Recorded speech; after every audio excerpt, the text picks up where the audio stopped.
नमस्कार। समाजशास्त्र विषय में आपका स्वागत है। पिछले अध्याय में हमने जाना था यांत्रिक एकता क्या है, सावयवी एकता क्या है, किस प्रकार के समाज में हमें ये देखने को मिलती है।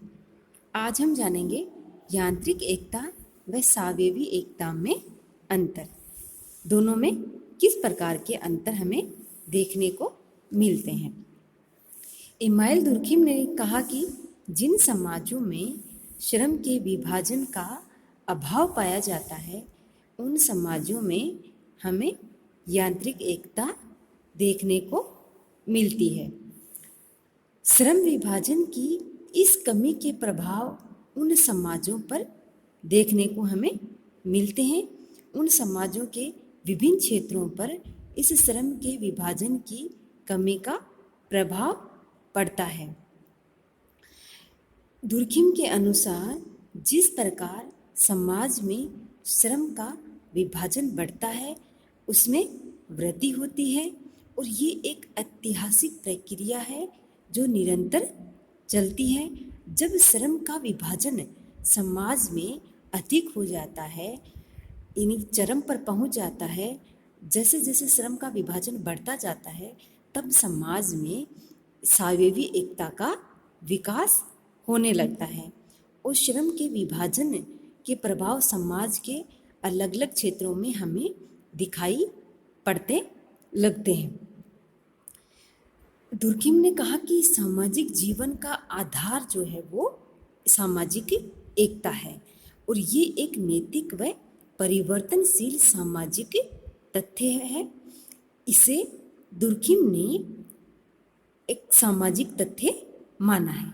ये दो प्रकार की एकता होती है, एक होती है यांत्रिक एकता और दूसरी होती है सावयवी एकता। इनके बारे में हमने पहले जाना है, आज हम जानेंगे इनमें क्या क्या अंतर है। यांत्रिक एकता और सावयवी एकता, सबसे पहले हम अंतर देखेंगे श्रम का अभाव या विभाजन के आधार पर। जो यांत्रिक एकता का जो समाज है उसमें श्रम का विभाजन का या तो अभाव पाया जाता है या उसकी श्रम विभाजन की मात्रा कम होती है, जबकि सावयवी एकता वाले समाज में श्रम के विभाजन की अधिकता पाई जाती है। यांत्रिक एकता वाले समाज के व्यक्तियों की मानसिक, नैतिक और सामाजिक एकरूपता अधिक होती है। उनके विश्वास, उनकी धारणाएं, उनके मत, तरीके, व्यवहार आदि एक जैसे देखने को मिलते हैं। इनमें भिन्नता केवल आनुवंशिकता के आधार पर होती है।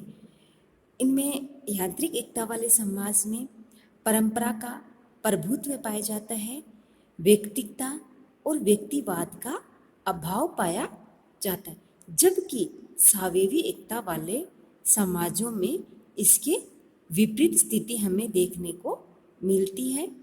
सावयवी एकता वाले समाज में व्यक्तियों की मानसिक, नैतिक और सामाजिक एकरूपता का लोप होता है। उनकी व्यक्तिगता और विशिष्टता में वृद्धि होती है। इसमें सावयवी एकता में व्यक्तियों को उनकी पसंद, उनके विश्वास, उनके मत, नैतिकता में कम से कम समानता हमें देखने को मिलती है। यानी कि सबके अपने अलग अलग मत होते हैं, अलग अलग विश्वास होते हैं, अलग अलग पसंद आदि हमें देखने को मिलती है। श्रम का विशेषीकरण और व्यक्तिगता का कारण होता है। सावयवी एकता में श्रम का विभाजन बढ़ जाता है और जब श्रम का विभाजन बढ़ जाता है तो कार्य में विशेषीकरण की स्थिति आ जाती है और जो कि व्यक्तिगता के कारण उत्पन्न होती है। विशेषीकरण से परंपराओं में कमी आने लगती है, रूढ़ियाँ या रूढ़िवादिता कम होने लगती है। आनुवंशिकता भूमिका के निर्धारण में कम से कम महत्वपूर्ण कारक मानी जाती है, जबकि यांत्रिक एकता वाले समाज में आनुवंशिकता अधिक प्रभावी होती है, इसमें कम होती है। ये सावयवी एकता व्यवसाय और सामाजिक स्थिति को पिता से पुत्र को हस्तांतरित करने तथा जाति के बंधनों को तोड़ने में सहायक होती है, जबकि यांत्रिक एकता वाले समाजों में संपत्ति या व्यवसाय का पिता से पुत्र में हस्तांतरण होता है और जातिगत बंधन कठोर पाए जाते हैं, जबकि स्वाभाविक एकता वाले समाजों में इन सब में हमें शिथिलता देखने को मिलती है। फिर तीसरा अंतर आता है इसमें, कानून, नैतिकता और सामाजिक नियंत्रण के आधार पर। यांत्रिक एकता वाले समाजों में सामाजिक अंतर्विवेक और सामाजिक चेतना की एक रूपता का आधार होती है, जो कि शक्तिशाली और सर्वसम्मत तथा अव्यक्तिवादी होती है। अर्थात यांत्रिक एकता वाले समाज में व्यक्तिवाद के स्थान पर अव्यक्तिवादिता अधिक यानी कि सामाजिकता अधिक पाई जाती है। अपराध वह क्रिया है जो शक्तिशाली तथा गहरी सामाजिक अंतर्विवेक के विरुद्ध माना जाता है। यांत्रिक एकता वाले समाजों में इसके लिए कठोर दंड की आवश्यकता होती है और फौजदारी कानून दमन और दंड का प्रभुत्व दीवानी कानूनों पर अधिक पाया जाता है।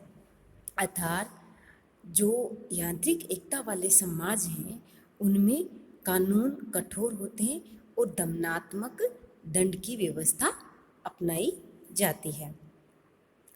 न्याय का उद्देश्य समूह के नैतिक अंतर्विवेक को पुनर्स्थापित करना है और न्याय की अपराधी द्वारा क्षतिग्रस्त की क्षतिपूर्ति करना, जबकि इसके विपरीत स्वाभाविक एकता वाले समाजों में सार्वजनिक तथा सामान्य सामाजिक चेतना तथा अंतर्विवेक में हमें कमी देखने को मिलती है।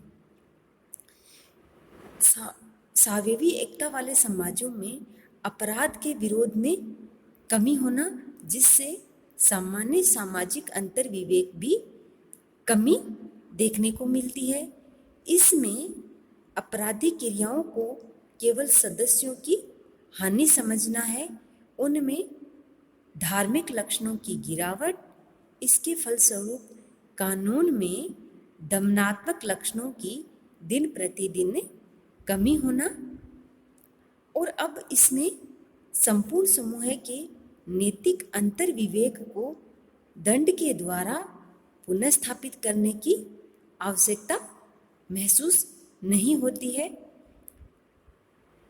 दंड में कमी भी देखने को मिलती है।